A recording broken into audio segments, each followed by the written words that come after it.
ભાણવડ પંથકના વર્તુ 2 ડેમના 4 દરવાજા અડધો ફૂટ ખોલવામાં આવ્યા છે, જેને લઈને નીચાણવાળા વિસ્તારોને સાવચેત રહેવા તંત્ર દ્વારા અપીલ કરવામાં આવી છે. ભાણવડ તાલુકાના ભેનકવડ ગામ પાસે આવેલ વર્તુ 2 ડેમ કે જે બરડા પંથકની જીવાદોરી સમાન છે.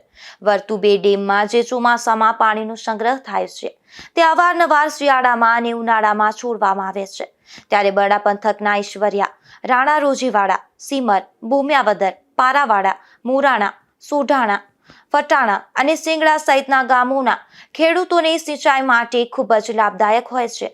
જેમાં આજે સવારે 8 વાગ્યે વર્તુ 2 ડેમના 4 દરવાજા અડધો ફૂટ ખોલવામાં આવ્યા છે, જેથી ખેડૂતોને ખૂબ જ મોટો ફાયદો થશે. પરંતુ ખેડૂતોના જણાવ્યા મુજબ આ ડેમના દરવાજા રિપેરિંગ કરવાનું હોવાથી ખોલવામાં આવેલ છે, કારણ કે વર્તુ નદીમાં અત્યારે પાણી પુષ્કળ છે.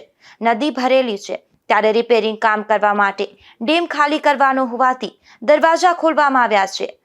જોકે ખેડૂતોને ઉનાળુ પાક માટે એપ્રિલ મહિનામાં પાણીની જરૂરિયાત હોય છે, પરંતુ જો એપ્રિલ મહિનામાં ડેમ ખાલી કરવામાં આવે તો 2 મહિના પછી ચોમાસું આવી જાય, જેથી રિપેરિંગમાં તકલીફ પડે. એટલે આજથી દરવાજા ખોલી ડેમ ખાલી કરવાનું ચાલુ કરેલ છે. ધીરુભાઈ માવત, ગુજરાત ન્યૂઝ, બગવદર.